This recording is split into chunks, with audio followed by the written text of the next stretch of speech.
आपने चौराहे पर स्थापित घोड़ों और उसके ऊपर बैठे वीर योद्धाओं की मूर्तियों को जरूर देखा होगा।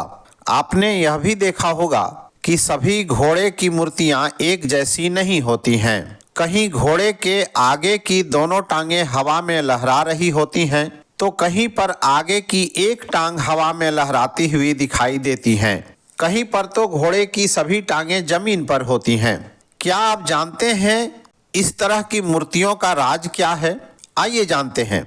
यदि चौराहे पर लगी मूर्ति में वीर योद्धा के साथ देखे जाने वाले घोड़े के आगे वाले दोनों टांगें हवा में हैं, तो इसका मतलब यह है कि उस वीर या वीरांगना ने अपने जीवन काल में कई युद्ध लड़े हैं और उनकी मृत्यु भी किसी युद्ध के दौरान हुई है। यानी जिस घोड़े के आगे के दोनों पैर हवा में हैं, उस पर बैठा वीर योद्धा युद्ध के दौरान ही युद्ध के मैदान में वीर गति को प्राप्त हुआ है।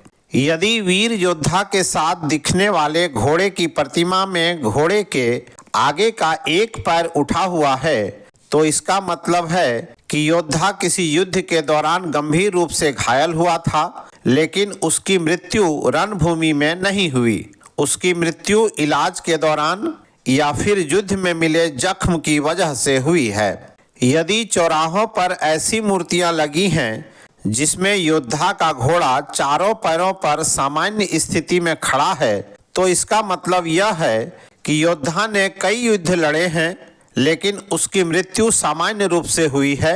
यानी उसकी मृत्यु न तो युद्ध में हुई है और न ही युद्ध के दौरान लगे जख्मों से हुई है।